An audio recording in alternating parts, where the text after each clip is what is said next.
দেখানো হচ্ছে একদল মানুষ যাদের আঙ্গুলগুলো লম্বা লম্বা তামার, গাল এভাবে হ্যাঁচড়াচ্ছে, নিজের গাল নিজে হাসড়াচ্ছে এবং নিজের দেহ থেকে গোশত তুলে ফেলছে, ভক্ষণ করছে। নবী জিজ্ঞাসা করলেন সাল্লাল্লাহু আলাইহি ওয়াসাল্লাম, এরা কারা? কি কারণে এদের শাস্তি হচ্ছে?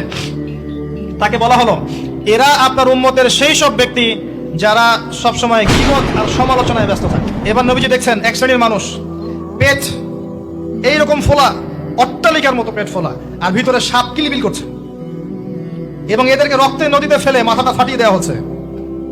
নবী জিজ্ঞাসা করলেন সাল্লাল্লাহু আলাইহি ওয়াসাল্লাম, এরা কারা? এরা আপনার উম্মতের এই সব ব্যক্তি যারা ছিল সুদখোর, রিবাখোর। মানে এই উম্মতের অন্যতম বড় সমস্যা হবে রিবা, যেটা আমি বলেছি, প্রতিটা সেক্টরে রিবা। সবচেয়ে নিম্ন পাপ নিজের মায়ের সাথে জেনা করা, সবচেয়ে উচ্চ পাপ আল্লাহ এবং তার রাসূলের সাথে যুদ্ধ করা, এটা হলো সুদ। এবং এর বাস্তবতা হচ্ছে এই, ধনী দিন দিন ধনী হবে, গরিব দিন দিন গরিব হবে, এটা বাস্তবতা। রক্ত চুষে খাওয়া হয়, এই কারণে রক্তের নদীতে ফেলা হয়েছে। এবং সাপ খেয়েছে তারা, সাপ খেয়ে পেট ফুলিয়ে ফেলেছে। আর একটা হাদিস আগেই বলেছি, যে দেয়, যে নেয়, যে সাক্ষী থাকে, যে লিখে রাখে, সবাইকে সমানভাবে লানত করেছেন নবী সাল্লাল্লাহু আলাইহি ওয়াসাল্লাম। নবীর লানত নিয়ে হাউজে কাউসারের পানি কোশ্চিন কালো পাবেন না, কবরের উত্তর দিতে পারবেন না। এমনকি নবী সাল্লাল্লাহু আলাইহি ওয়াসাল্লামের সুপারিশ আপনার কপালে নাও জুটতে পারে, সতর্ক হয়ে যান। তিনি আসছেন, দেখলেন এক শ্রেণীর মানুষ আগুন, বড় বড় আগুনের দলা, এগুলো মুখে ঢুকাচ্ছে, পিছনের রাস্তা দিয়ে বের হয়ে যাচ্ছে। নাউযুবিল্লাহ পড়ি আমরা। জিজ্ঞেস করা হচ্ছে, কারা এরা? মর্মান্তিক শাস্তি হচ্ছে। নবী সাল্লাল্লাহু আলাইহি ওয়াসাল্লামকে বলা হলো, এরা আপনার উম্মতের সেই সব ব্যক্তি, listen to me very carefully, এরা আপনার উম্মতের সেই সব ব্যক্তি যারা ইতিমদের মাল আত্মসাৎ করে খেত। ইতিমের মাল আত্মসাৎ করলে যদি এই শাস্তি হয়, জনগণের মাল আত্মসাৎ করলে কি হতে পারে চিন্তা করে দেখেন। এটা মানুষের হক, আল্লাহর কাছে ক্ষমা পাওয়া যাবে না, মানুষকে দিতে হবে। আরো এগিয়ে আসলেন, তিনি দেখছেন, এবার বলতে গিয়ে আমার বুক কাঁপছে। দেখলেন এক শ্রেণীর মানুষ, জিহ্বাগুলোকে টানা হচ্ছে, আগুনের কেচি দিয়ে কেটে দেওয়া হচ্ছে, আবার জিহ্বা জোড়া লাগছে, আবার কেটে দেওয়া হচ্ছে, চলতে আছে অনবরত, কন্টিনিউয়াসলি। আল্লাহর কাছে কায়মনো বাক্যে দোয়া করি, এই সময় দোয়া কবুল হয়। আল্লাহ পাক যেন দোয়া আমাদের কবুল করেন, আল্লাহ পাক যেন আমাকে এবং আপনাদেরকে এদের অন্তর্ভুক্ত না করেন। জিজ্ঞেস করা হলো, এরা কারা? নবী সাল্লাল্লাহু আলাইহি ওয়াসাল্লামকে বলা হচ্ছে, এরা আপনার উম্মতের সেই সব ব্যক্তি যারা ছিল বক্তা, ওয়াইজ, যারা অনেক বক্তব্য করত, নিজে আমল করত না। আর এই মহামারী আমাদের মধ্যে ছড়িয়ে পড়েছে, কোনো সন্দেহ নাই। যদি না পড়তো তাহলে আমাদের কথায় মানুষের জীবন পরিবর্তিত হতো। খুব কম দেখা যায় যে আমাদের কথাগুলো আপনাদের কলবে তাসির হচ্ছে।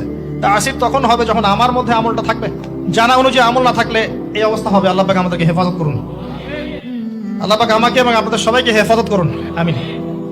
আরো এগিয়ে আসলেন, দেখা গেল এক শ্রেণীর মানুষ, যুবকরা খুব ভালো করে শোনেন এবং বিবাহিতরাও শোনেন, সামনে রাখা আছে ভালো গোশত, বাম দিকে রাখা আছে পচা গোশত, গন্ধ বের হচ্ছে।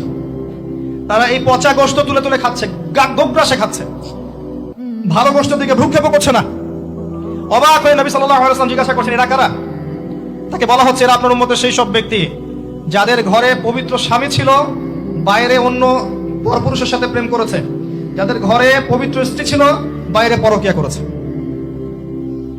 আর এখন যত মিডিয়া আছে দেখবেন, সিরিয়াল, মুভি, জাবি জাবি, এরা পরকিয়া শিখায়, জেনা এবং পরকিয়া শিখায়। খেয়াল করে দেখবেন, একটা ছেলে মেয়ের অবাধ মেলামেশা, হারাম মেলামেশাকে এমন ভাবে উপস্থাপন করা হয়, মনে হয় এটা একটা পবিত্র ইবাদত মনে হয়, এবং বোঝানো হয় যে প্রেম তো পবিত্র, পবিত্র প্রেমে কি সমস্যা?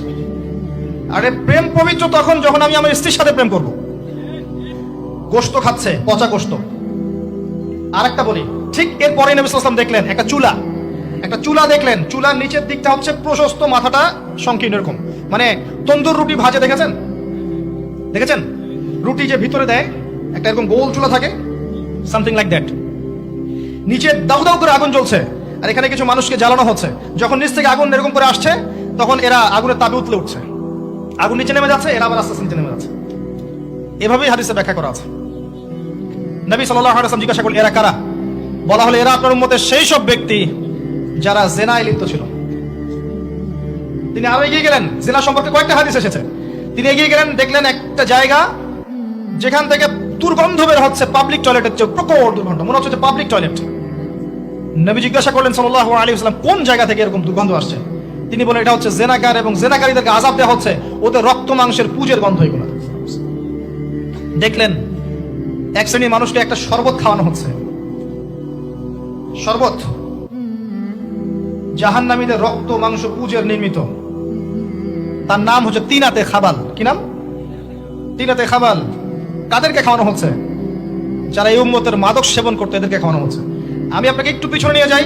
আলোচনা শুরু করেছিলাম যেখান থেকে, ওই যে মৌলিক সমস্যাগুলো যেটা বলেছিলাম এই উম্মতের মধ্যে এখনো আছে, এটাই সেই পাপগুলোর শাস্তি যেটা কিয়ামত পর্যন্ত উম্মতের মধ্যে থাকবে। মাদক, পর্নোগ্রাফি, এই যে আপনার বিহায়াপনা, জেনা, সুদ, এগুলো এখনকার মৌলিক সমস্যা। এগুলোই হবে এই উম্মার বড় বড় সমস্যা, যার কারণে উম্মতের বেশিরভাগ মানুষকে ওখানে আযাব দেওয়া হচ্ছে। আল্লাহ পাক আমাদেরকে হেফাজত করুন। এরপরে এভাবে তিনি আরো কিছু শাস্তি দেখেছেন, দেখে আসার পথে জাহান্নামের যে বর্ণনা দিয়েছেন যে বেশিরভাগ মানুষ সেখানে হচ্ছে জাহান্নামে নারী জাতি। কি কারণে তারা বেশিরভাগ জাহান্নামে যাবে? লানত করার কারণে, অভিশাপ দেওয়ার কারণে, স্বামীর অকৃতজ্ঞ হওয়ার কারণে। সারা জীবন স্বামী করে যাবে, একদিন ঝগড়া লাগলে বলবে সারা জীবন তোমার কাছে কোনো ভালো ব্যবহার পেলাম না।